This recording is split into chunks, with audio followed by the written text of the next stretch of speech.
Okay, I'm going to go ahead and get started. Just want to thank all of you for coming and thank Matthew for taking time out of his busy schedule to give us this presentation. My name is Ben Wood. I'm one of the owners of 5-Element TCM Supply. I just want to ask the attendees if you could type a yes in your chat box to let us know that you can hear us all right, so we don't have to do any adjustments to our audio, make sure everything's working.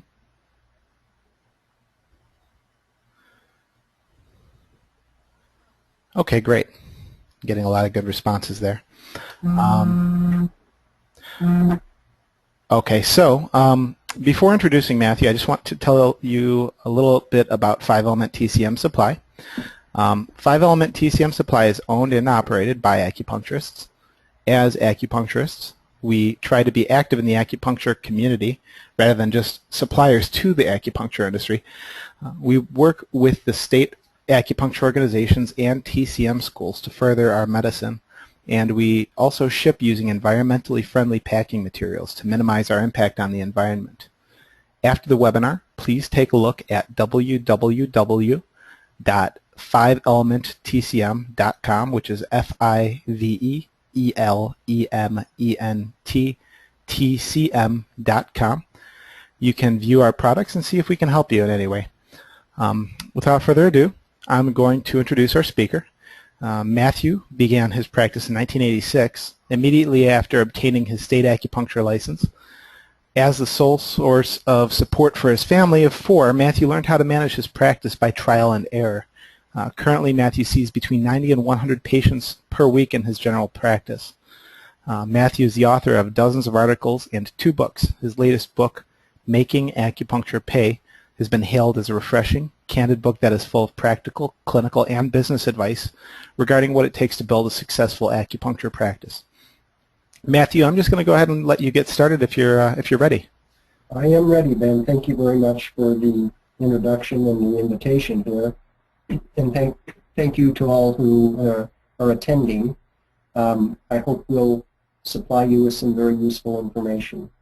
So a little bit of background first, is some of what Ben said I'll probably be repeating here, but I actually first got interested in acupressure for my own back problems, and then met a 74th generation Taoist master, Hua Chen Mi, in 1978 and became a student of his. And after studying Taoist philosophy and spirituality and history, folk history, for several years, I then went into acupuncture school. And when I came out of school in 1986, my wife had just had our second child, and she was just trying to hold off to see how long she could stay at home and be a stay-at-home mom before she had to go back to work. And so I opened my practice when our son was maybe 2 months old, and we just kind of went to see how long we could hold out before she had to go back to work. But fortunately, even though the first year was very rough, we did get through that year, and by the second year we actually started to support ourselves, and so my wife didn't really have to go back to work. She actually runs my office now, but that's a elective thing. So I was very fortunate to be able to support a family solely off my acupuncture practice. So, but even from the time I was a student, I became involved with the growth of acupuncture, Chinese medicine profession in the U.S. And eventually I ended up writing a couple books and many articles, both for the acupuncture profession and the general public. But one of the little bit more unique things that I did, that I bring up here because it is somewhat related to what I want to talk to you about practice tonight, is that I was part of an advisory board that was put together to help craft the first acupuncture Chinese medicine health maintenance organization plans, HMO plans, in the U.S. and I guess in the world. Those first plans went into effect in 1997. It's interesting that actually the first HMO plan that covered acupuncture actually also included Chinese herbs. We ended up having to take those out after some legislation was passed in California. People may know Prop 65 that live in California, that that made it very easy to sue anybody over anything. So the Chinese herbs had to be taken out of there. But I now sit on the board of directors of that health insurance company. And it's interesting to kind of be with the little bit of the insight about all that's breaking with now with Obamacare. But so the reason I bring up the HMO aspect of my career and the work I've done is in an HMO framework, treatments are approved in advance by submitting documentation to what's usually known as a case manager.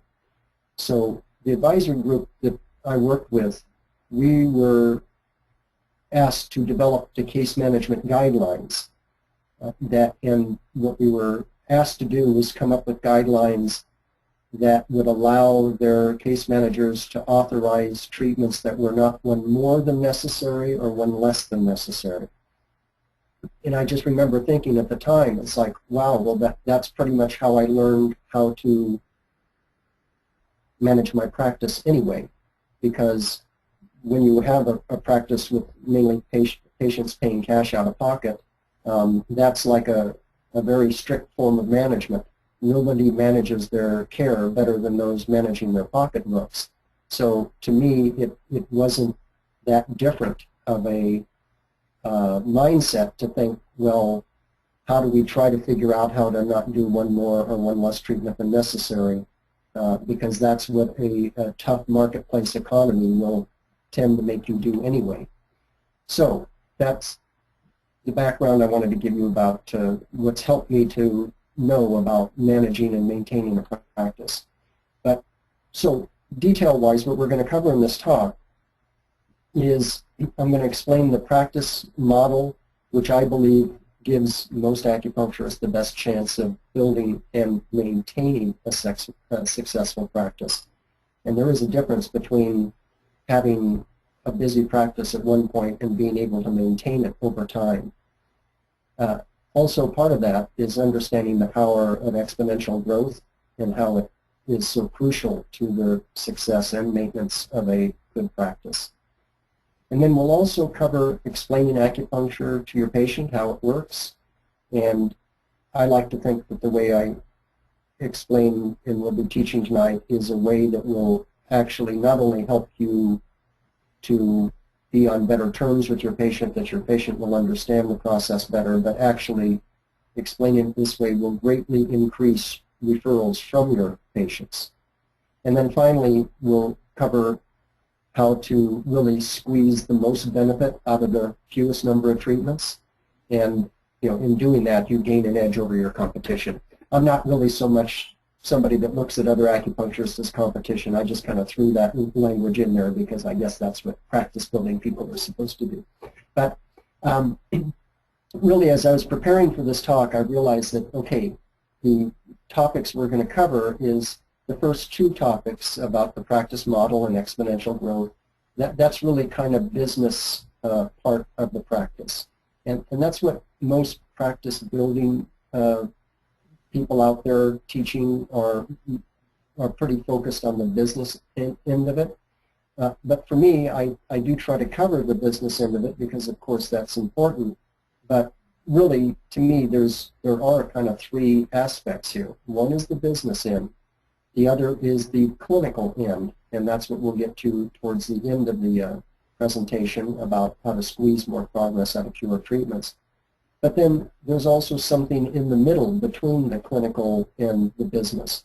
And that's part of what explaining how acupuncture works and how that will increase your referrals. So this talk is really pretty much going to be in three sections. The first, business. The second, that middle ground between business and clinical. And then the last part of it will be clinical. And we will definitely leave time for questions at the end of the talk here. But I spoke with Ben, and we're going to try this to see how it goes. Since the talk is really can be divided into these three sections, we'll try at the end of the first two to see if people have any questions. We'll take a little pause to at least answer a couple questions or so. So after the business part, we'll see if anybody has any questions on what we just covered. After that middle ground that kind of spans the business and the clinical part, I'll also ask, and then we'll have that time at the end of the talk for answering any questions on any topic. All right, well, so for the practice models, and this is having to do with private practice models, you know, the most common distinction when you think about a practice model in private practice, especially related to acupuncture practice, are those that are designed to practices that are either designed to service a relatively higher volume of patients at somewhat lower fees versus those designed to service a lower volume of patients at relatively higher fees. So, of course, a high volume at low fees, that's something like community acupuncture, would be something like that. But what I promote and try to teach is as the most practical for most practitioners most of the time is somewhere in between. And so I've taken to calling this the middle way model. Now, the middle way has a lot of connotations in Taoist philosophy, and that's why I thought it was a nice play on words. But the middle way model seeks to find the right balance between many things, including the volume of patients and the treatment charges. But to go more specifically detailed here, the middle way model is a low overhead, moderate patient volume, not really low volume or really high volume, around 8 to 12 patients a day, with a low rate of patients' average out-of-pocket expense, and that squeezes the most benefit out of the least cost or the least number of treatments. So we're going to go over some of those things, what they mean.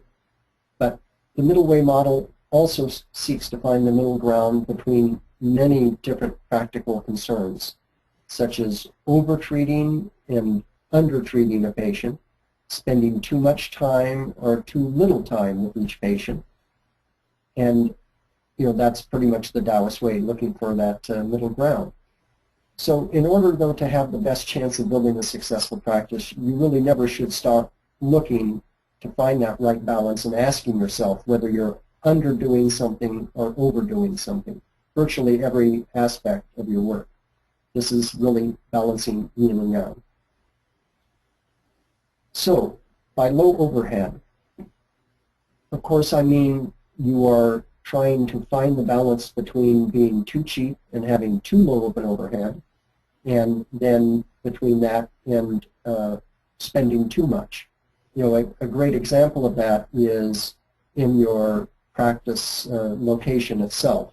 I mean, you can spend an awful lot of money trying to get into a location that has high visibility, like, you know, either drive-by traffic or foot traffic on a busy intersection or something, or you can go the other way and try to find the cheapest place possible that maybe doesn't have good visibility, or maybe doesn't have good parking, or you know, good patient access or something. That's something nobody has the magic formula for. There are so many different factors that go into play there, but you know, sometimes if you gamble and get into a higher visibility, higher expense location, it may pay off by the virtue of your exposure. But my basic advice is always, you know, yes, look for something that gives you decent exposure, that makes you accessible to your patients, and avoid second-story places unless there's good elevators, because what do you do about the, you know, people with walkers or wheelchairs? But really seriously look at keeping your overhead low, because if you're trying to get things going with a higher overhead, boy, that is a heavy nut to carry, and it just really weighs on you heavily. So look at that balance between overdoing and underdoing your budget for your overhead. Now, moderate patient volume, I'm talking about averaging between 1 and 2 patients an hour. Now, really, people, that should be doable for anybody. It really blows my mind when I run across and I see so many practitioners that think if they have 30 patients a week, that's a busy week for them. Boy, I know some people are making it that way by having higher fees and not doing many treatments, but if you just think about it, what kind of healthcare professional, especially somebody that's essentially a primary care provider, sees less than one patient an hour. That's a mindset that somehow got into our profession that we really have to look seriously at. And we'll talk more about that, about why it's such a bad idea, even if you can get away from it for a while, charging more and seeing less patients. We'll talk about that.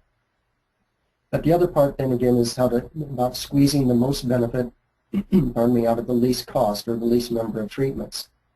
Because the more benefit you can bring for the lower cost or lower number of treatments, the better your odds are of growing your practice. I mean, it's just common sense. If you can deliver the goods and get the results you're going for with your patients for lower costs and less number of treatments, you're going to have an advantage. You're already ahead of the game as far as the barriers that you'll face about building and maintaining a successful practice.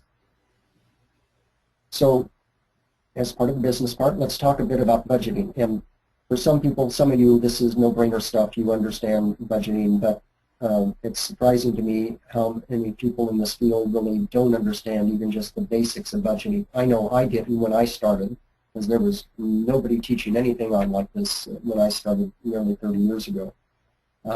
So we'll just cover this kind of quickly.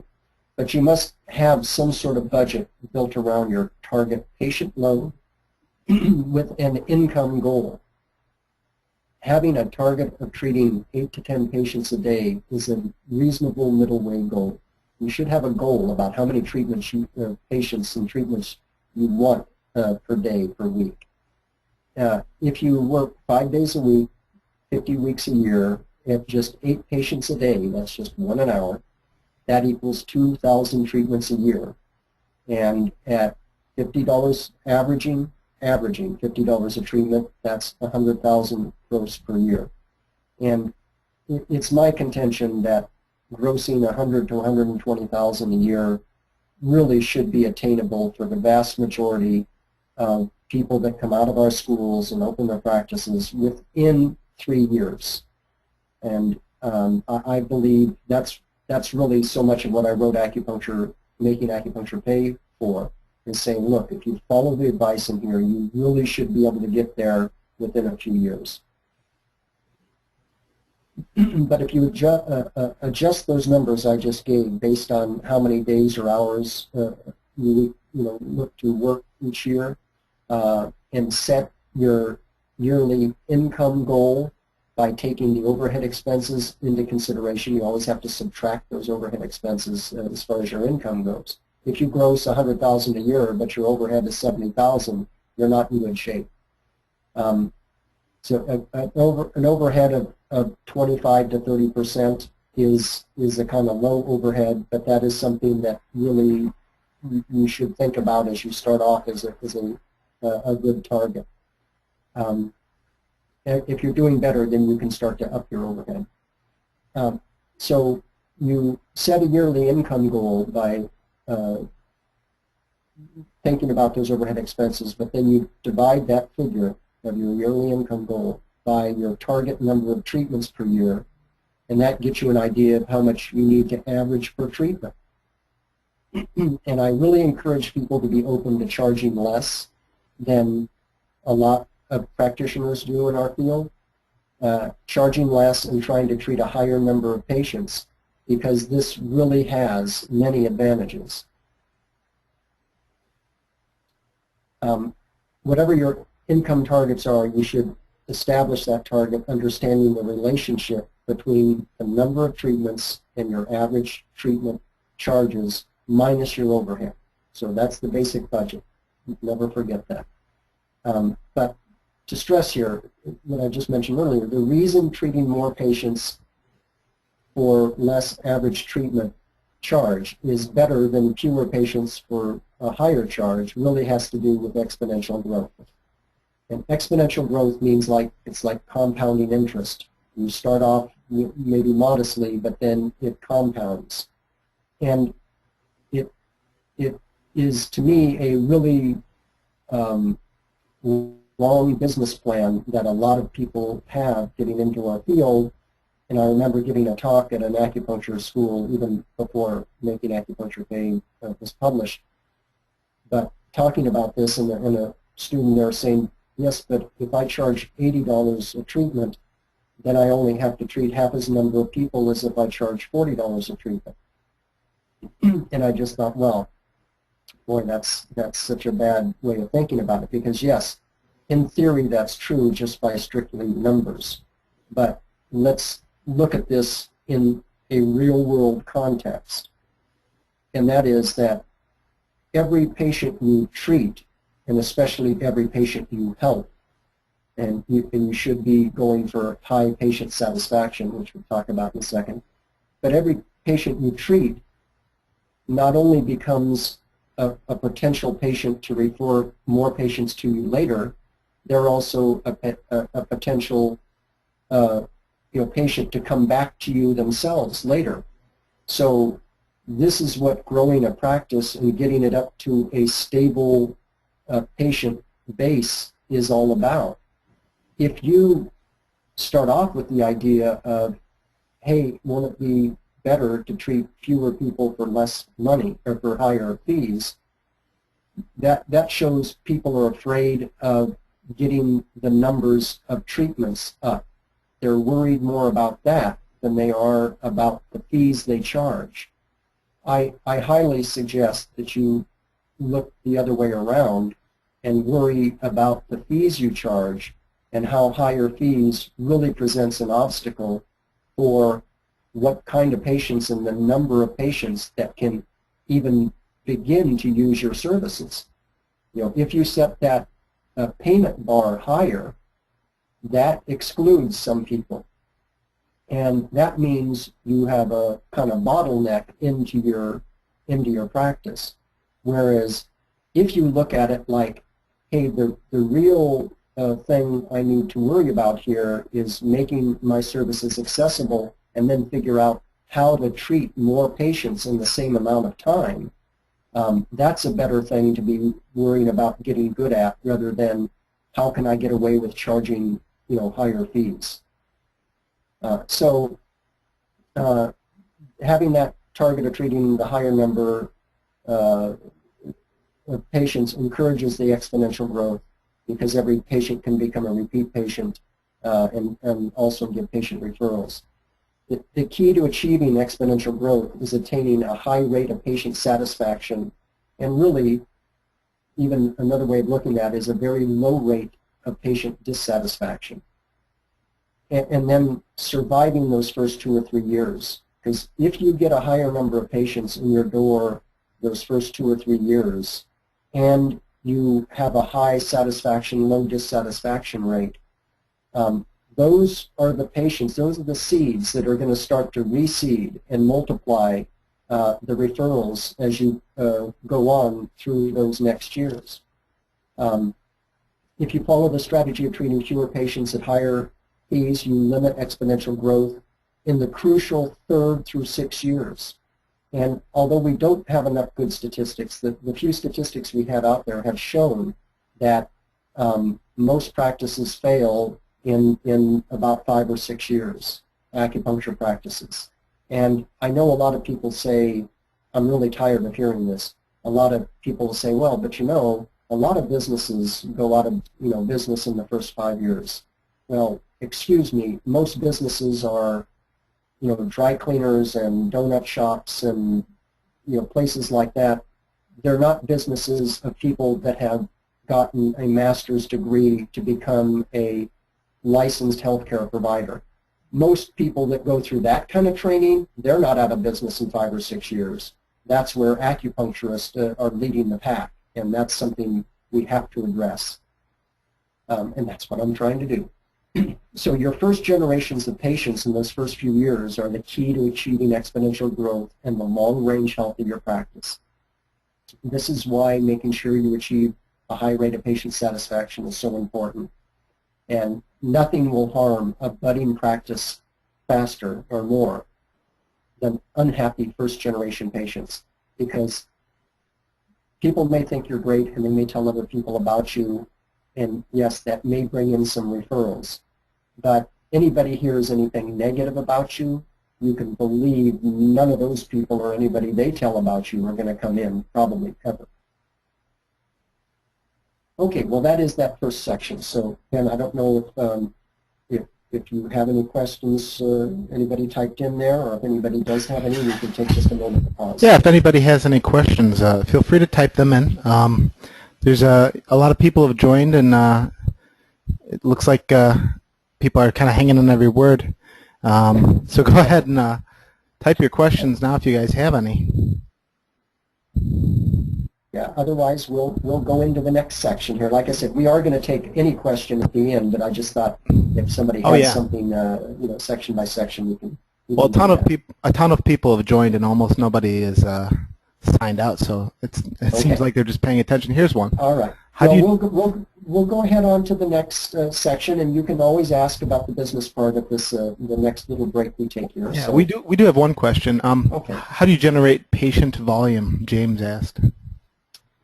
Well, I mean, that is a huge thing about, I didn't put it in this presentation, but sometimes I say, look, there's two things that you need. One is getting people in your door, and the other is making sure they go out that door satisfied with your services. So how do you get them in the door? You know, that is a huge subject unto itself. But that's part of what I was saying about making yourself accessible. I actually have an article that I wrote on Acupuncture Today. I did do a series a little more than a year ago about, you know, practice tips, basically. And I have a whole section where I talk about accessibility. And what I mean by accessibility isn't just the building that you're in, although that's an important part of it. It's also those fees that you charge, whether you accept insurance or not. What hindrances are you putting up to make it harder for people to access your services? So one way to get people in your door is to seriously look at how to lower the bar, about what it takes for people to get into you. Now, there's a million other things about marketing, advertising, all that sort of stuff. I do have a section for that in my book. I actually put it at the end of the book because I like to say, out of those two skills, making people, you know, getting people in your door or making sure they go out the door happy with your services, the second, making sure they're happy with your services, is actually more important. If you only had one skill, you'd want that second one. Because if you get people in your door and they go out unsatisfied with your services, then the negative word of mouth is going to kill your practice. So that's why I put it at the end of the book. But definitely it's a big subject, an important subject. You know, how do you market yourself? Actually, in this section, explaining acupuncture, that is part of that, about how do you explain what acupuncture does. So let's go ahead into that section, and you know, we can always come back to that thought. But explaining acupuncture is not just about so the patient understands what they're getting themselves into once they're in your door. It's also about how you go about, if you're doing public speaking or in any way you're messaging that you're getting out on your website, in any kind of social media, blog, Facebook page, anything you're doing advertising-wise. This section on explaining acupuncture, I think, is really absolutely crucial. And I know a lot of people tell you how to explain acupuncture. I think a lot of them are pretty good, but I've refined this so much, and this has been tested and retested for patient response, and I hope you give it serious consideration. So let's go ahead and move on to there. I like to say there is a simple way that explains how acupuncture works that not only satisfies the vast majority of the public, but will help you explain every facet of the treatment prospect to a prospective patient. It also helps you with those future referrals. Once people get the big picture of how acupuncture works, it's like a light bulb going off in their head. I've seen that light bulb happen hundreds and hundreds of times with my patients. So it's so critical to be able to explain how acupuncture works in language people can understand, because the single greatest obstacle acupuncturists have faced in the West is that the very premise of acupuncture, that you could help dozens of medical conditions by sticking solid little needles in people, fiddle with them a bit, leave them in for a while, and then take them out. the idea that that could help anything has no precedent in modern medical knowledge, and it defies mainstream Western medical logic. So that's the obstacle that you have to get over, making it seem rational and reasonable, and it is. So not only does the idea of acupuncture seem on its surface to defy modern logic, but when you also consider that no one can exactly prove qi, meridians, or acupuncture points exist, it's no wonder it was met with such skepticism in the West. Now, I know there's been some research, especially very recently, suggesting, we've been able to discover meridians or acupuncture points, and I think that research is exciting, but it's way too early. It's not like we can show anybody, see here, this is how all this stuff works from the traditional perspective. But although the resistance to acupuncture is gradually waning, even the Western authorities that now accept that acupuncture can be effective for some disorders, they don't really understand all that it can do.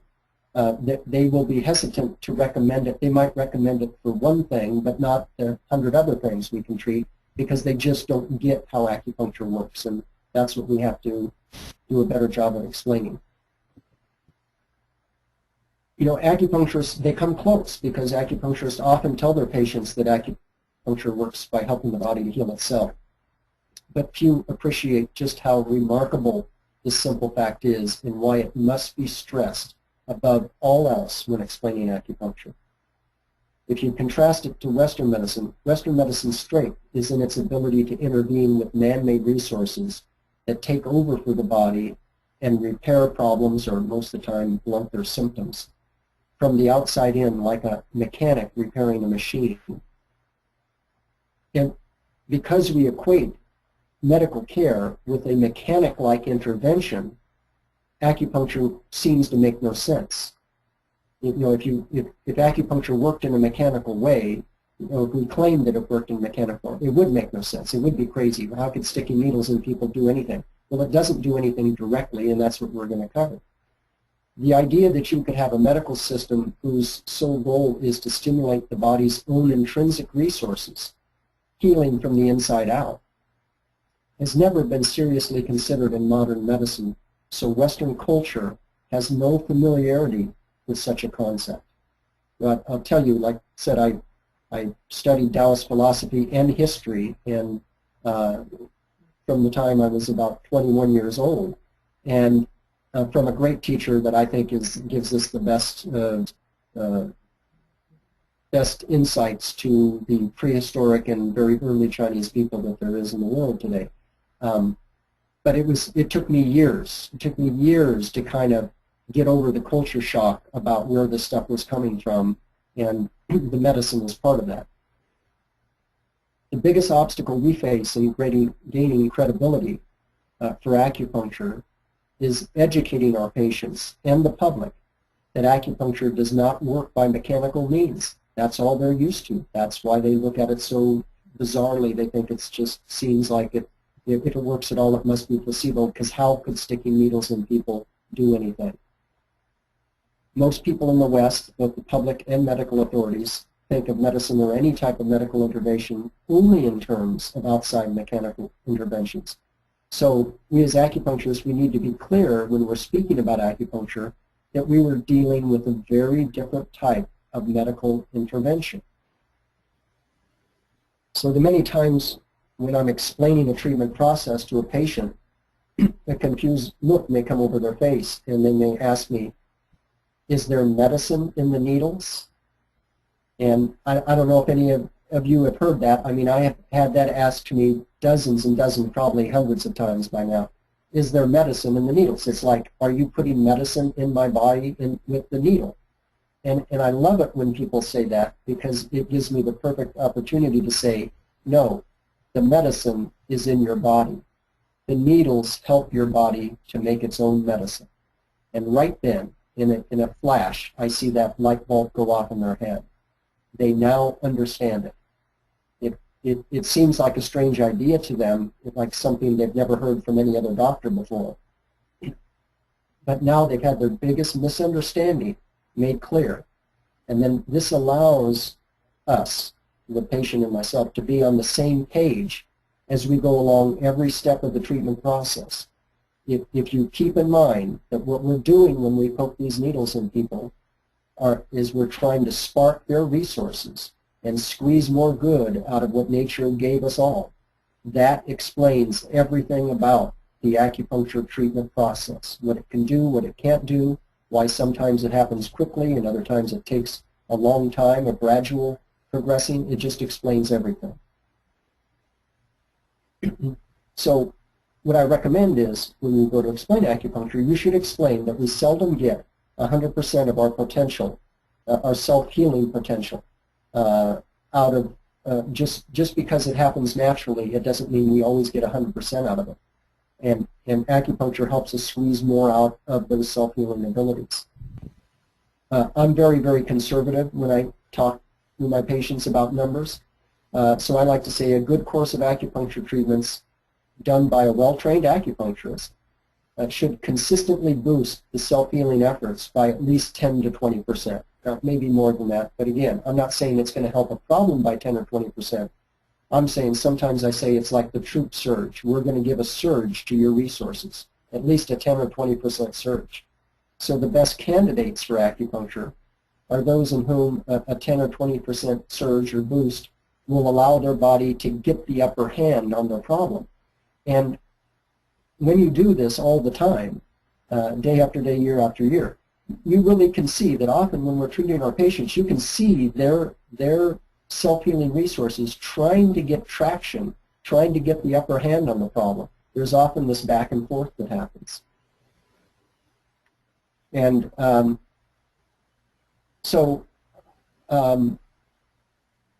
as I say, there is this traction that happens. We're trying to gain ground on the problem, and it's best to explain this in the very beginning of the treatment process. So I like and I encourage everybody to think in these terms, that a treatment process, now here I'm especially talking about chronic cases, which make up the most of the type of cases that come to our practices. Acute cases can be a little different. Everything is compressed into a really short time frame. But there basically is 3 stages to a treatment process. There is a beginning, a middle, and an end. And you should let your patients know that you will be keeping them informed about how things are going along each stage of that treatment process. The beginning stage is making anything good start to happen. Like when you see those first signs of improvement, even if there's temporary, that's a sign you've started to get the ball rolling. The middle stage is where you build on that initial progress and you take it as far as possible. You try to build on it as much as possible. And the end stage is where you make sure that whatever progress you've gained is going to be as stable as possible. So I always explain to my patients that we're taking the treatment in those 3 stages. As soon as we get initial progress, we move on to the second stage. At that second stage, we should gain progress. We should give it another 5 treatments or so, but we should be gaining progress during those treatments. You should see progress all through that middle stage. Now, I don't mean necessarily with each and every treatment, but with every few treatments over every couple of weeks, you should be somewhat more ahead of where you were before. Now, there are exceptions, of course. There are aggravating factors that may happen to throw you back, but for the most part, if you explain this in the beginning, from this initial consultation, 3 stages, and we're going to be monitoring each stage, we expect to see progress. Once we get some initial progress, we expect to build on that. And if you don't see progress over a period of a couple weeks or more, you're going to sit down and talk with the patient and figure out what that's telling you and where you go from there. So if you go through, say, 5 treatments without progress, you'll need to have a discussion with your patient about whether this means you've done all that can be done for them or not, and what you're going to do at that point. So that's the end of the middle part here, where we try to explain to patients. And everything I just said about, now we got into some detail about the initial consultation and all that, but what I said about how acupuncture helps the body to help itself and how revolutionary a concept that is, that's what you need to get across in your marketing. So not just when you have a patient in your door and you're explaining the treatment process to them, but that's the way you really need to explain it on your website, in your advertising, when you do public speaking, anything you do, because that's where the disconnect is. People are so used to mechanical medicine, and acupuncture makes no sense as a mechanical therapy. So that is the main stumbling block you have to get over. Once you win those patients over and they see, oh, that's how it works, getting more good out of your own body.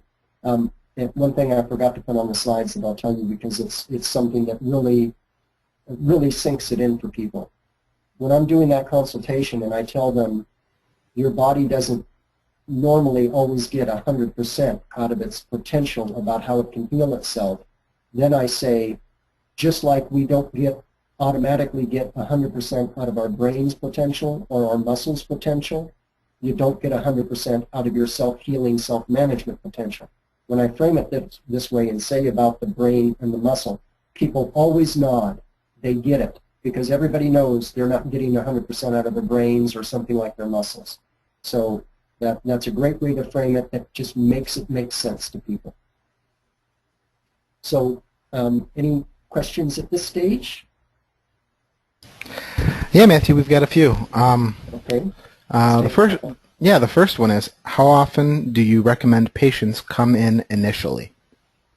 Well, actually, we're going to get to that right in the next section. As we get to this squeezing the most benefit out of the least number of treatments, we're going to talk about treatment spacing, which is maybe my single favorite subject about that people are not getting even talking about, let alone getting the best advice. So we will talk about that in detail in a couple slides here. Okay, great. We'll let you get to that one then. I'll go to the next question. Sure. A question about rates. Do you think charging lower fees impacts the image or appearance of your practice when your fees are substantially lower than the competition in the city that you practice in? Well, it does kind of depend on the demographics of things. I mean, if you're in Beverly Hills and you're trying to charge $20 a treatment, that would probably single you out as somebody that must not be as good as the other people. So if you're in a neighborhood that really, has an attitude about prestige, then yeah, there would be some consideration there. But in most middle class to working class neighborhoods, that's not a concern. But and I'm sorry, I really didn't have enough time because this gets to be a complicated subject, but actually in more detail what I try to explain is about not so much just the fees, but it's what I call a low rate of average out-of-pocket expense. So there can be some wiggle room there. Like this is especially where taking third-party reimbursement comes in, because if you're taking insurance and a patient is paying a co-payment, their out-of-pocket expense is one thing, but what you're averaging per treatment is higher. Now, there's a real problem that in some states you're not supposed to give like discounts for age groups, like senior citizens you're not, because it's considered discriminatory, But there are really ways around that. You could always frame it in that you spend more time with this age group on average than that age group. So when I say low cost of average out-of-pocket expense, that's what I'm getting at. So like in my practice, when I wrote my book, I realized I hadn't even done the math on my practice, but the average rate, at least when I wrote the book, I haven't checked it lately, but I'm sure it's similar. The average rate that my patients come out of pocket was about $22 or $23 per treatment on average. Now that's across all patients. And my average, the amount that I averaged taking in per patient was about $43, something like that. Now that seems low to some people, but in my area, that's actually I'm actually a little bit higher than some people in my area.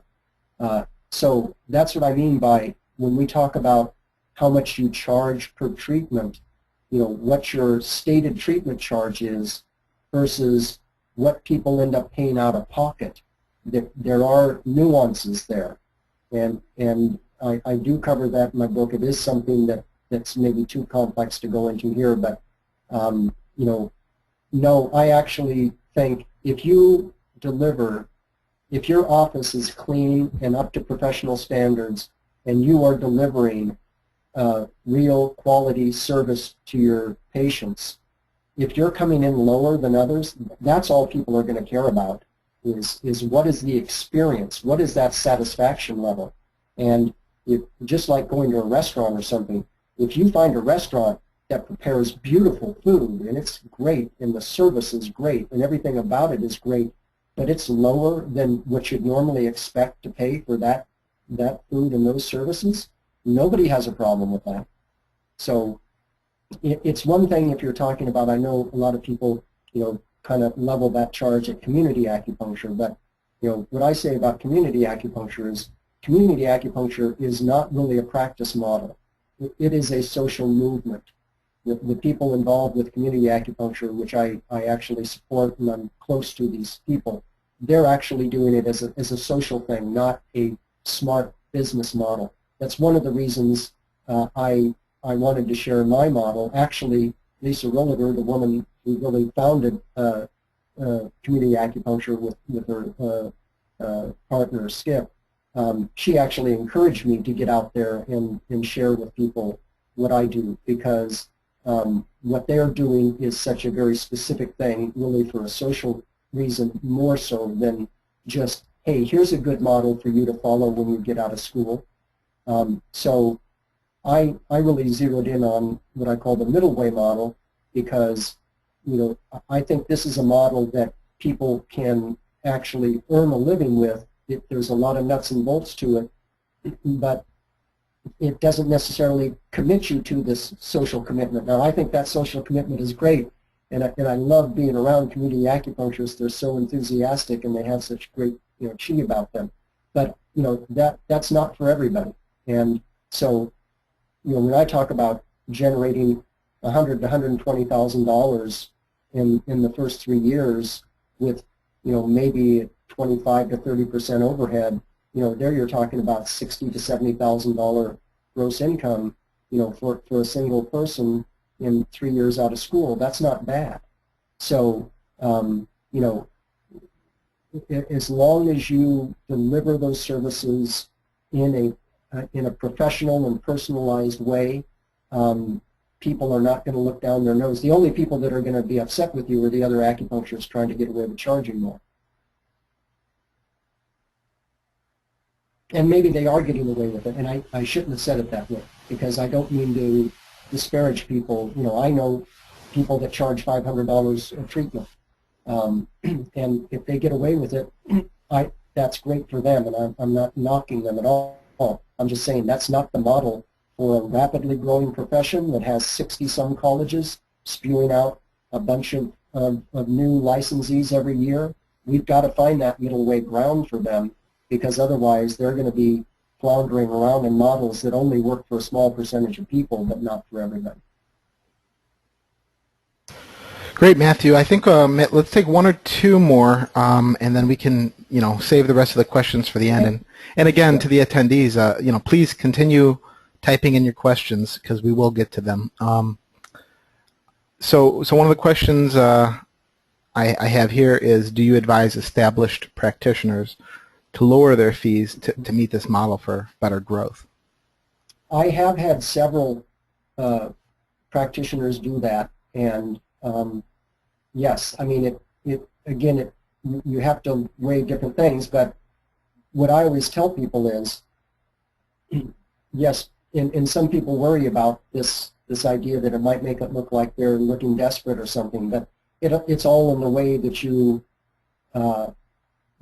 broadcast it, especially to your previous patients. Your patients and your previous patients should be your foundation. You know, they are, like I said, they're the seeds that you count on to reseed. And so the way you do that is by letting people know that, you know, you are doing this exciting thing and you are just committed to trying to make it affordable so people can get the services they need. But part of that is you really rely on people referring and helping you to get your patient numbers up, that you're excited about seeing more patients for a little less fee. And, you know, people will respect that. Not only that, it's a great marketing tool to really encourage people to refer to you. And, you know, because people will often tell you, oh, this is so great, I'm going to tell all my friends about it, but then they go out your door and they forget about it. But if you're sending a notice, mail or email or however, to notify your previous patients about this policy change, you're probably, and we've seen this happen with some practices, you're probably going to see a bump in people coming into your practice, coming back to you. And that's something I didn't have here, but I do recommend, whether you're discussing lowering your fees or not, one of the greatest practice tips for ongoing is, you know, to contact your patients periodically. I would say no more than twice a year, but because people forget about you, and even when they're hurting, you know, they sometimes forget about you. So if ever I have a slowdown in my practice, we generate some letters and mail to previous patients for almost any reason. We could, you know, find different reasons to do that. But we always get a bump up. We actually send a letter when a patient has not been in for about 2 months to 3 months. We send a thank you letter, you know, thanking them, asking them to let us know if there's anything more we could have done for them, that sort of thing. A lot of times when we send that thank you letter for somebody that hasn't been in 3 months, they call and schedule an appointment. So, you know, it absolutely can work, and we've seen it work with people that have lowered their fees, but especially if they use that opportunity to, you know, to really use it as a marketing kind of hook. Now, on my website, makingacupuncturepay.com, we have a forum section. Now, the forum section is like 3 or 4 pages now, so you might have to go back through it. But somewhere in there, there is a thread or two where we're discussing people that are going through that process of lowering their fees and what's happening to them there. So it absolutely can be done. Great. We have one more, and then we'll let you go on to the third section. When you're treating 100 people a week, I guess it's a two-part question. How many patients do you see an hour, and how do you really balance the business development with the, you know, being a practitioner part of the business? Well, yeah, and believe me, I couldn't have managed that many people probably my first, you know, at least 5 or 6 years. I mean, I didn't get to that number of patients. You know, in my first, you know, 5 years, I was probably seeing 50, 60 patients a week, and I stayed there for many years, and I was happy there. You know, I thought I was doing great. I was fine. I was supporting my family. Everything was okay. And then it just started to get busier and busier and busier because of exponential growth. So, you know, it luckily for me, I learned to refine it, you know, over time. It wasn't just all at once. But you know, I have a pretty well-oiled system. I schedule patients when I'm booked, when I'm like, you know, completely booked. I schedule patients every 15 minutes. And so now I have my personal way of selecting and inserting points. I actually go mainly by feel. So I go very quickly. I'm able to find the spots I want to get to, you know, just hovering over, feeling around, bam, bam, bam. It takes me about 3 or 4 minutes to insert needles, and I usually do 15, you know, or so needles just on average. So a patient comes in, top of the hour, quarter hour, half hour, 3/4 hour. Patient comes in, top of the hour. Hi, how have you been? What's happened since I saw you last? Spend, you know, 2 or 3 minutes doing that. You know, have them in position, While they're getting in position, I'm washing my hands, come back in, start the treatment, 3 or 4 minutes to put needles in them. I might talk to them a couple more minutes. So I may have 7, 8, even 10 minutes of face time with them. Go out the door, go back to my office, chart, do their chart, get their chart done. By that time, the next patient is here at the quarter hour. Same thing. Do the same routine with them. Talk to them, get their chart going.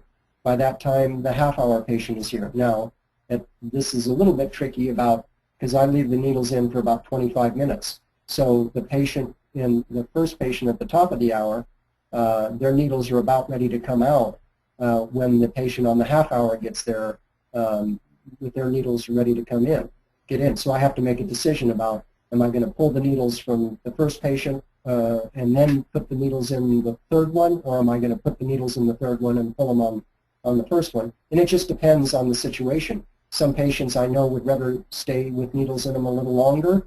Others, especially if I'm treating elderly people or something that might be getting uncomfortable, they don't want the needles in longer, so I'll pull them first. But so what I do is I have my rooms. I have 4 treatment rooms, and they're numbered. And so we put the patients into the treatment rooms. The top of the hour goes in 1, the quarter hour goes in 2, the a half hour goes in 3, and the 3/4 hour goes in 4. And then I have timers outside the door. So when I walk in the treatment room, I hit the timer.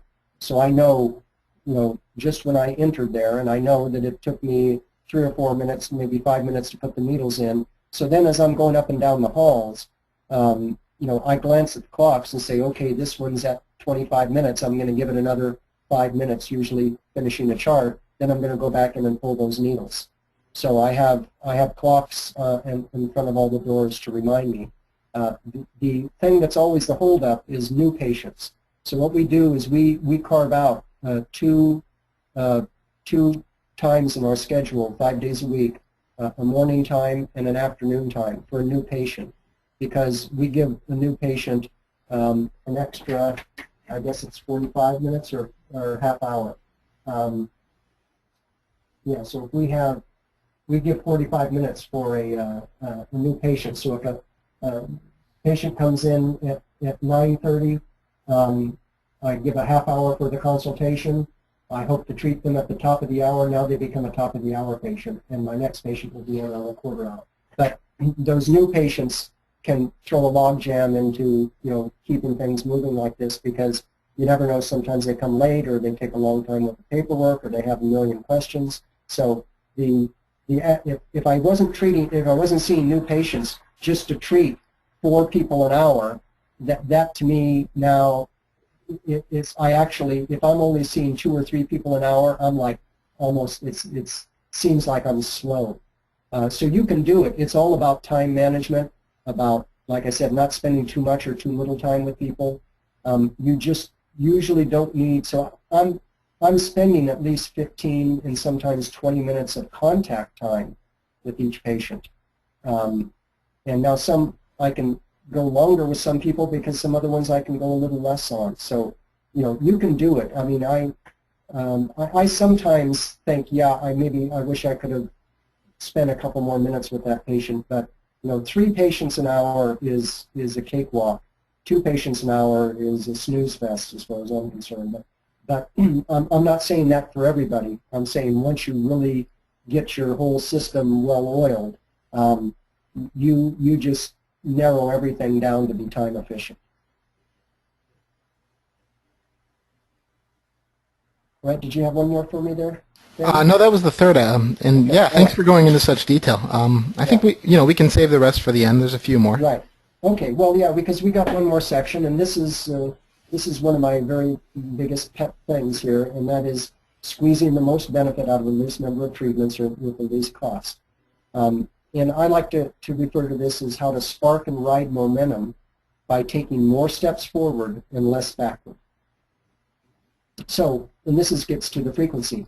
I highly recommend that you start patients at twice a week. I think starting at once a week for chronic cases, it's like taking antibiotics that you're supposed to take every day and spreading them out to every 3 or 4 days, you are going to have too much backsliding in between in the beginning. There is momentum that happens with acupuncture. And so you have to load the treatments closer together in the beginning until you get that momentum going. Then you can start to stretch them out, and you can push it in the middle stages. You can be pushing it, treating less often, and getting actually more momentum building with less frequent treatment. So what as a general rule, what I'd say is you like to see treatments, do treatments twice a week for the first 2 or 3 weeks. Now, that'll be too much for some people. They just won't go for it. But at very least, I really highly recommend that you do 3 treatments within the first 7, 8, 9 days. So, when I'm doing twice a week, I'm seeing patients like Monday and Thursday, or Tuesday and Friday, and then the following, Monday or Tuesday sort of thing. But so important, though, is to teach your patients how to avoid backward steps. It's my belief that many acupuncture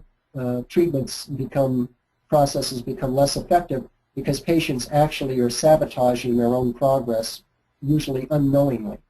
They are doing things that you're starting to nudge them forward, and then they do something to throw it back. So you may take them 3 steps forward, and they may take it 3 back, or at least 2 3/4 back. So every step backward you could avoid is just the same as a step forward you're able to create. Because there is often what I call a healing hump, a hump to get over, a tipping point. Once you get over that hump, then the progress goes much more quickly and easily. And especially because once you get over that hump, you really reduce the backward steps. How many times have you had a patient tell you, like, you did a treatment on them, and they come back and they say, oh boy, I felt better, for a day or 2, but then I think maybe I overdid it because I felt so well, I did this or that around the house, or I did these sort of things. It's like, I stress with my patients from the very beginning. I really try to get them to not do that, and I warn them about that.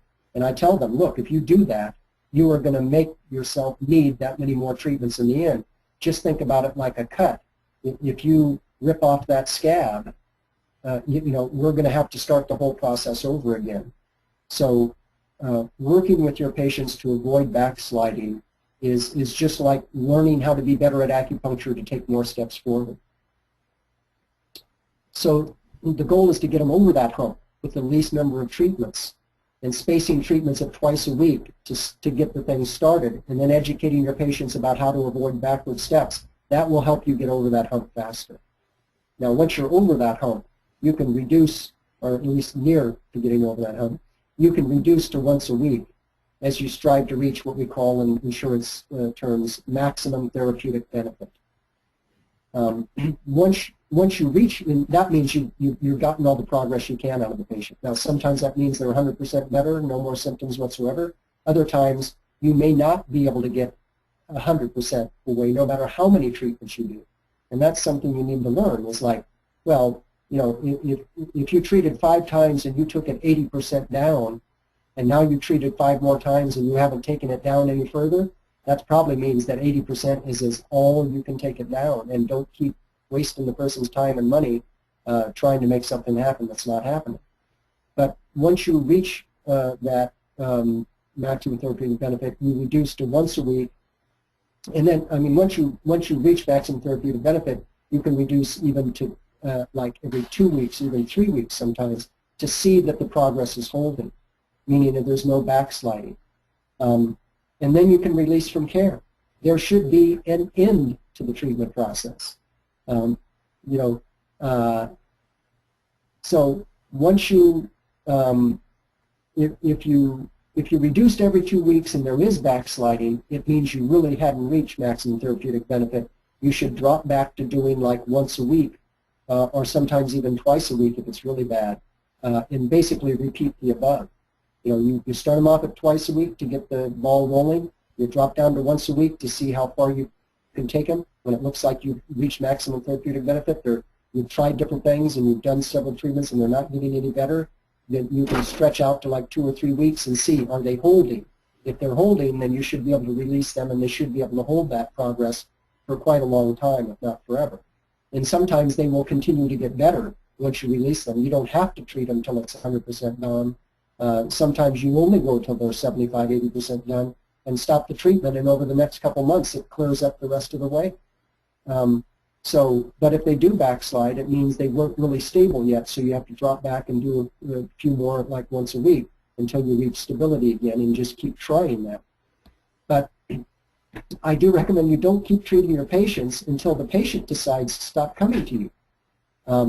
That's something that I'm kind of surprised to learn over the last years since my book was published and I've been doing so many of these talks.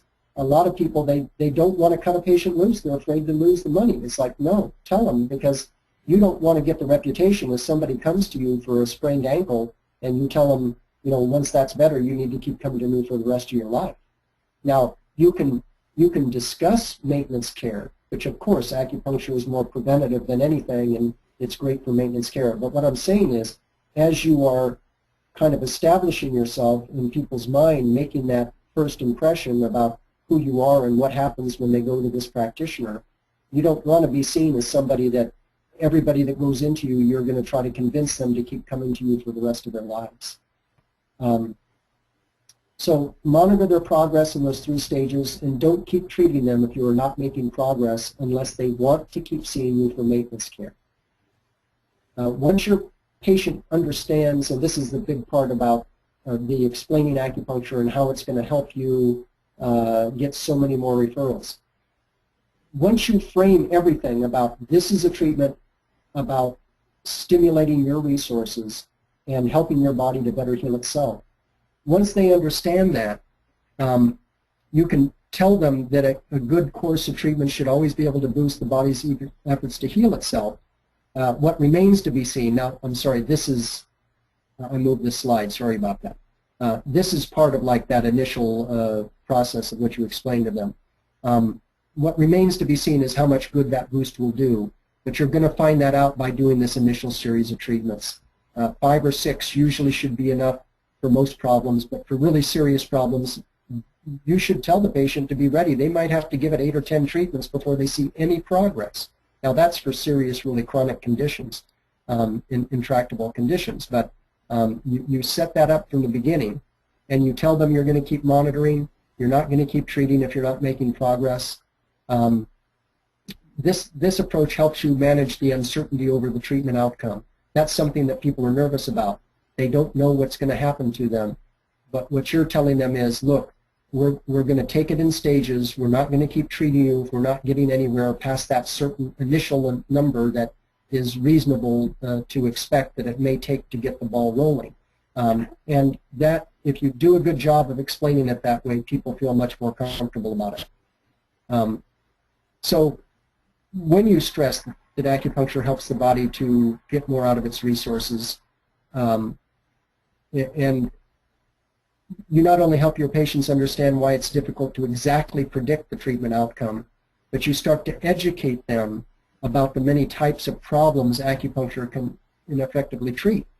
You want to establish yourself as a specialist in getting more good out of their own resources, because this has applications in virtually all areas of medicine, from common colds to all types of pain to internal disorders.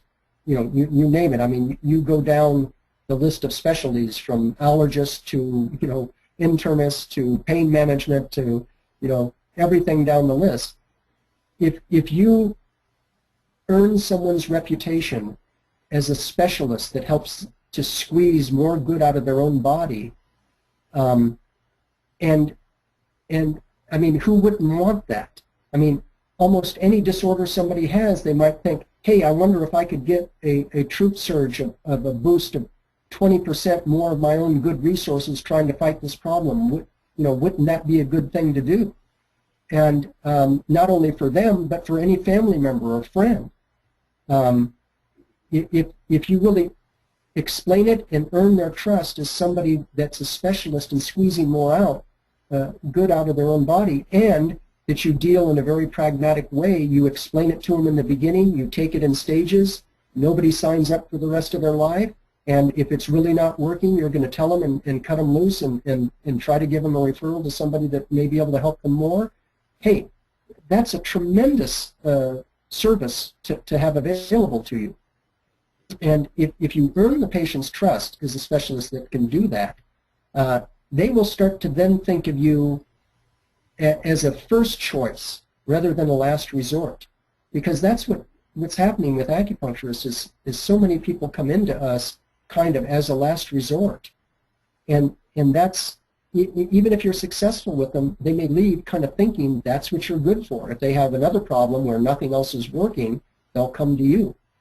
While you're treating them through that process and setting it up from this initial consultation and all your advertising, your marketing, your website and everything, as you're grinding it into their heads that what you are is a specialist in boosting their resources, and that's why you're able to treat all these different things, then they'll start to shift and think about you as the first person they contact when there's a problem or a friend of theirs has. And if you as an individual or we as a profession can start to drum it in people's heads and shift their mindset to thinking about this as some mysterious practice that seems to work when other things aren't working, to we are specialists in boosting your body's own resources. Who wouldn't want that, and who wouldn't want to find out if that might be effective for treating any kind of problem people might get? Let's go to this person first instead of waiting till we try all these other things. That will completely transform your practice and would transform the entire acupuncture profession. So on that note, that's the end of the formal presentation, but of course I'm excited and enthused to take any more questions. Yeah, thanks, Matt. So here's a question we have. If your patient or audience is an MD and they want to know about how acupuncture helps the body heal itself, what's your approach? Are you using Eastern terms, or do you bring up research? Well, I always explain that there's two basic ways that we can approach this. One is the traditional explanation, and the other is by looking at some of what we've discovered with modern research. Now, if you're talking to somebody that's more Western-minded, like a physician, then of course you want to stress the research part. And the best research, there's two things that I always recommend about the best research to stress. One is the studies that have been done that show acupuncture causes specific physiologic change in body chemistry. And I'm actually working on developing an organization that's going to try to do public education, and that's one of the things we're going to be compiling. It's out there. You can do Google searches and spend a little time, and you'll find this. But like, for example, there was a study done in Brazil just published a couple months ago where they showed that, and they did it on laboratory mice, which I'm not a big fan of, by the way, but they induced inflammation in the calf muscle of these mice, and then they did just one point, and it wasn't even with electric stim, it was just manual stim at spleen 6. And what they showed very convincingly was that doing that made the body convert these inflammation-inducing M1 cells, macrophage 1 cells, into inflammation-reducing M2 macrophage cells. And they showed absolutely convincingly exactly how that worked chemically. So there are actually quite a few studies out there like that now that show that acupuncture, and what I'm excited about is some of these studies that are showing that acupuncture causes the upregulation of certain chemicals like neurochemicals and the downregulation of their opposite chemicals. I mean, that is yin and yang. That's the yin-yang seesaw, as I call it. So, there are studies out there that show not only like the way I explain it to people about a troop surge and that it's going to do, your body's own self-healing resources. There are things out there showing some very specifics about some very measurable and completely understandable in Western physiology changes, chemical changes that acupuncture causes and is reproducible. So that's one thing. The other thing that's really good to bring up to physicians or any kind of skeptic, and I'm not saying physicians are less skeptical than they used to be, but still, and that is animal studies like, the fact that acupuncture is so popular now and getting actually surpassing human medicine in acceptance. of the mainstream veterinary medicine. Acupuncture is now the North American Equine, for Horses Society has accepted acupuncture as a viable treatment for horses. The North American Veterinary Society has embraced and let into their fold the North American Veterinary Acupuncture Society as a member organization. And that is something that took many years, because the veterinarians were actually, 25, 30 years ago, they were even kind of more anti-acupuncture than the human doctors were, because they thought veterinarians that were doing that it made them look kind of less scientific and rigorous than the medical, the human medical doctors did. So they had, I think, a little chip on their shoulder about that they are every bit as rigorous, in treating animals as physicians are, medical physicians are in treating humans. So they were very slow to accept acupuncture. But the huge difference there is they did not have the placebo bugaboo, like so many skeptics, out there keeping on saying, oh, if acupuncture works, all these studies show it's just placebo. Well, you bring up these animal studies, and you bring up the fact that veterinary medicine, that the veterinary societies now accept it, and that goes a long way to squashing the old placebo argument, which is another big goal of mine. I want to squash that argument once and for all. Great. So that's a good way to do that. So you No, can go ahead with the next question. No, that's a very good and thorough answer. When starting solo, how do you gauge when it's time to hire a receptionist? Yeah, when you have trouble managing things, trouble, getting to your phone, and hopefully by that point, you can. This is one thing I do recommend is, first of all, I don't recommend really playing games with patients. In other words, I don't recommend using, slick marketing or slick, sort of psychological things with patients. I recommend being genuine. So, I've heard people say, and even when I started my practice, I heard people say this, and you might go a little bit that way, but the idea that if you only have, limited patients, only a few patients a day, bring them in at close to the same time so it makes it look like you're busy, right? Well, no. Bring them in a way where you can service them the way you want to service them. You might have one coming in when you're finishing with the other, so they see somebody leaving, fine. But when you're not real busy, you can space your patients to where you should be able to manage, the phone, the desk, and all that sort of thing. When you get to the point that you're busy enough that you actually are having trouble, even trying to space patients where you, don't have them all clustered up, hopefully by that time your budget will be at the point that you can afford. Now, what I recommend is that you get a part-time person and you get them in for, limited hours, but then you take advantage of that by now you can cluster your patients a little closer where you have that front office support. So you can go ahead and try to bunch your patients up a little closer together where you have that support system, so you can get that person in, on a part-time basis to begin with, keeping your overhead down and allowing you to squeeze the most benefit from that support system by spacing your patients closer together when they're there, and then when they're not there, you can be spreading them apart again. So like the first person that I had work in my office was a former patient, and she was somebody that taught yoga, and she was just really thought this was a great thing. So, and she was really enthusiastic to work for me for not much money and for limited time. She was a mom and had childcare issues and everything. So that worked great. That was my very first use of a hired person, and we put our patients a little closer together there, and it worked out fine. Okay, how many treatments do you how many treatment rooms do you use?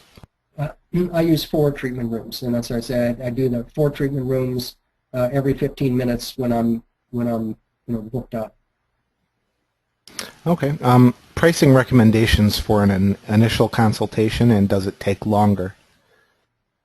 Well, yeah, the initial consultation is the still to me is the frustrating thing about yeah, you know, sometimes they run longer than I want them to.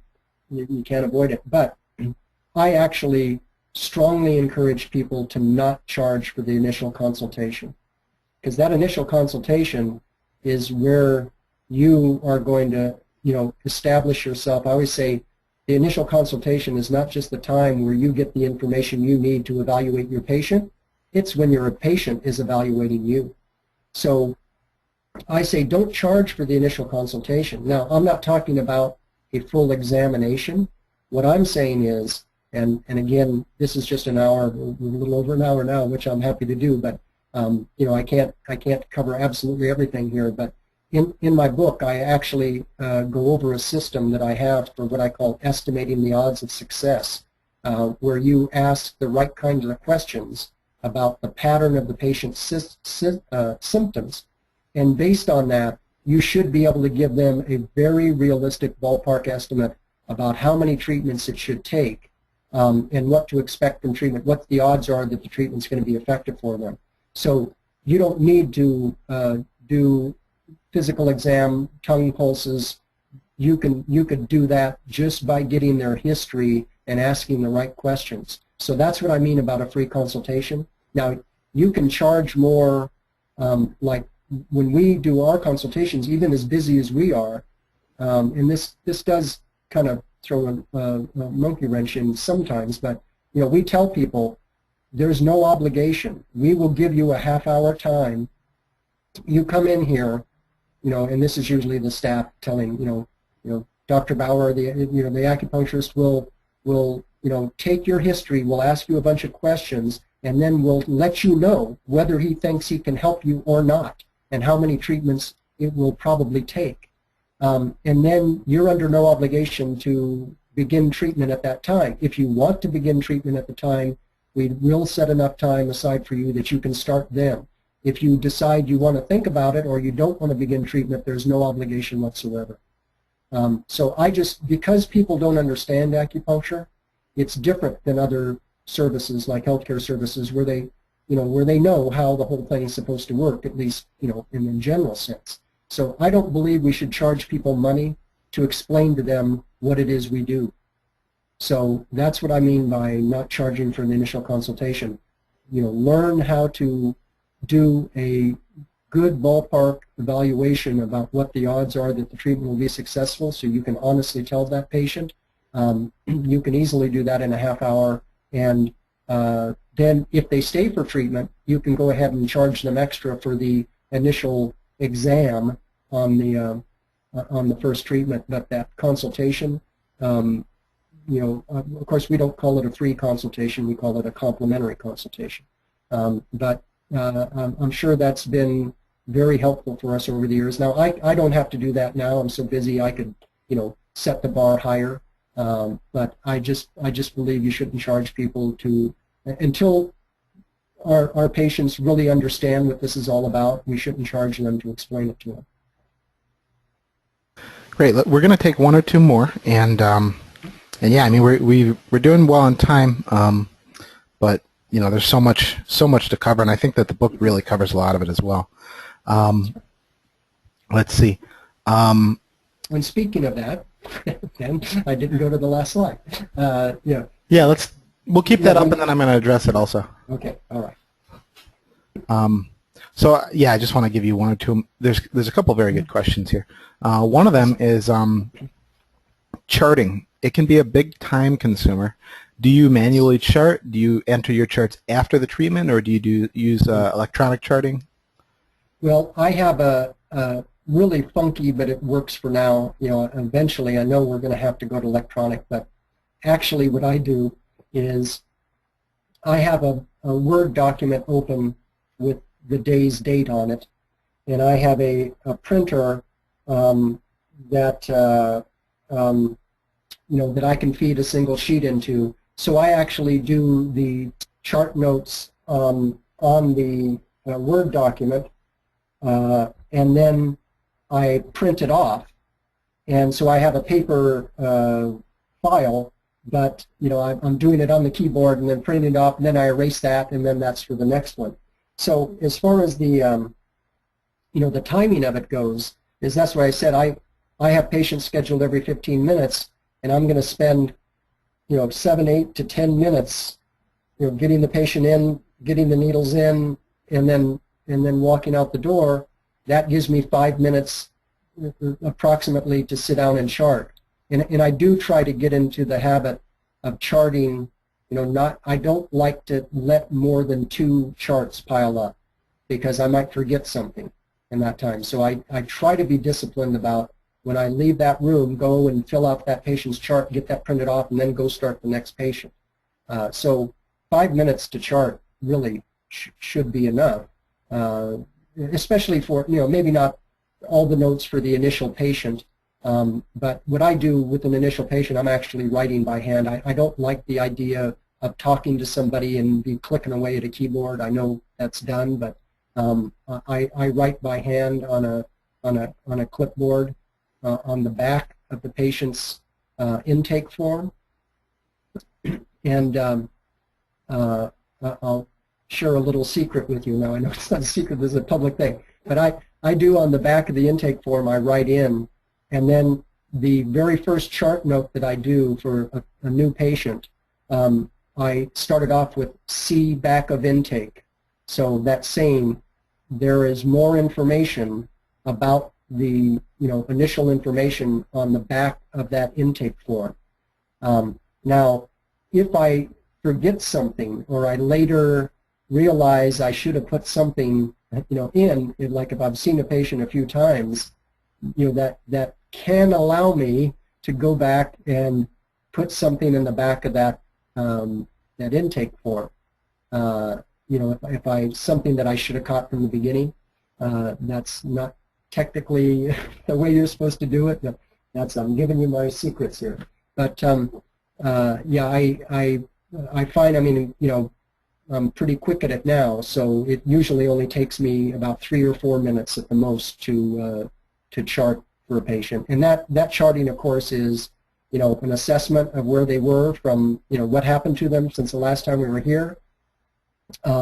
If I did any kind of exam on them, any kind of reevaluation, what that was, the points that were used, what position the patient was in, whether I use heat lamp, if I did any acupressure massage. I don't do cupping, but if I did that, I would, those kind of things would go in the chart. And then, of course, my instructions for them, especially how to avoid those backward steps instructions, or if I prescribed herbs, what the herbs were, what the dosage was, and then when we advise them to come in next. And so that takes me 3 or 4 minutes. Okay. Well, I think we're going to take one more question, and I do see there are a couple other questions here, but there's a lot of subject matter, and I think Matthew's book covers a lot of the questions that we have. But one I think is good to ask. Somebody asked if your book covers the topic of insurance. Yeah, I have a whole section on insurance. I don't really get into minutia detail about exactly how to bill and things. Mainly what I try to talk about is just the bigger picture of accepting third-party reimbursement within your practice. And I do give some details about price structuring because, and I did make a mistake. I should point out to everybody, I haven't corrected this. I don't know if it sell enough copies to do a second edition. I'll correct this, but I use the phrase cash discount, and that's really out of vogue now. Now people use the term time of service discount. And so I talk about, the catch-22 we have of, what to do about this dynamic where if you're lucky enough that you have patients that have insurance that will pay at a higher rate, if you can't charge a higher rate for insurance and then a lower rate for people paying cash, there is a little wiggle room there with time of service discounts, which is something you should Google, and chiropractors have way more information on this than acupuncture profession does. But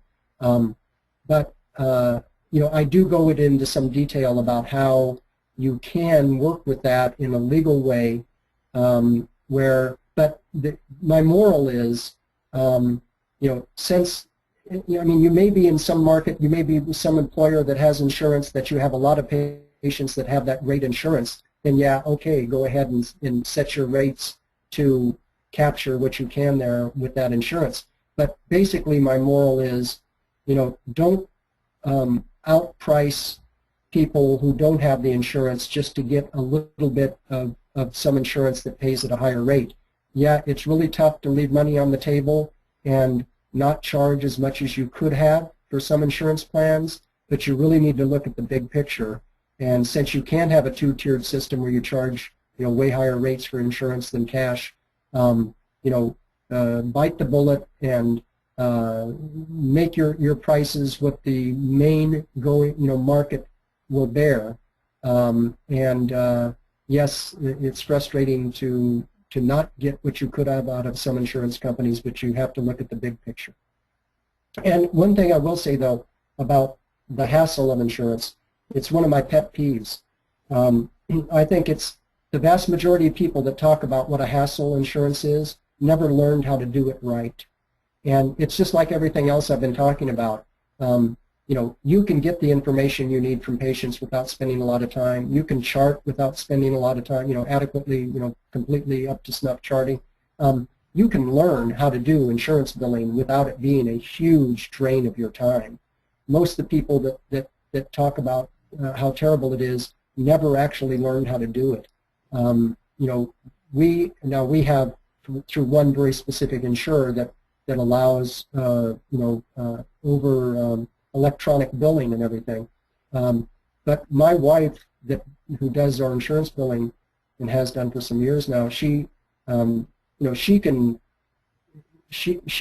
file 30 or 40 claims in 3 or 4 hours, and we get paid within 72 hours on 80% of those claims. So now that's not typical, of course, with all insurance companies, but man, it bugs the heck out of me that people, go to school, get this master's degree, learn this ancient, confusing, philosophy of an ancient Chinese, Taoist yin-yang, 5-phase dynamics and everything, and then learn hundreds and hundreds of points and dozens, if not hundreds of verbs, indications, contraindication, all that stuff, and then they turn around and say insurance billing is too complicated.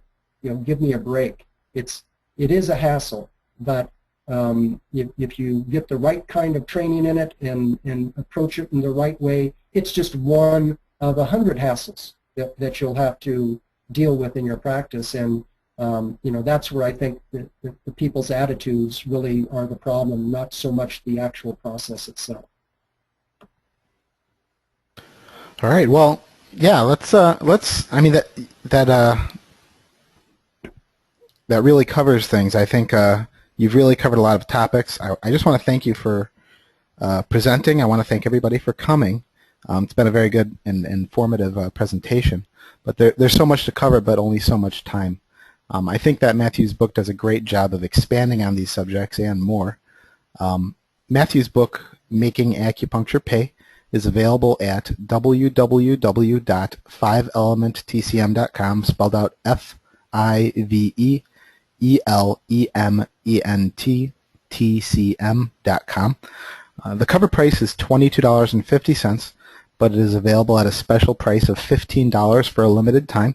That's a 30% discount. It will be ending soon. Thanks again, Matt. Thank you, everybody, for coming. Check out the book at 5elementtcm.com. Just click on Chinese Medicine under our bookstore section. Yeah, thank you, Ben, and thank you, everybody. And hey, support those that are supporting the profession, people like Ben. I really appreciate the opportunity to be here. And check us out on our Facebook page. I'm going to have more announcements about things I'm doing to try to help everybody. There's a lot of good stuff that goes on our Facebook page.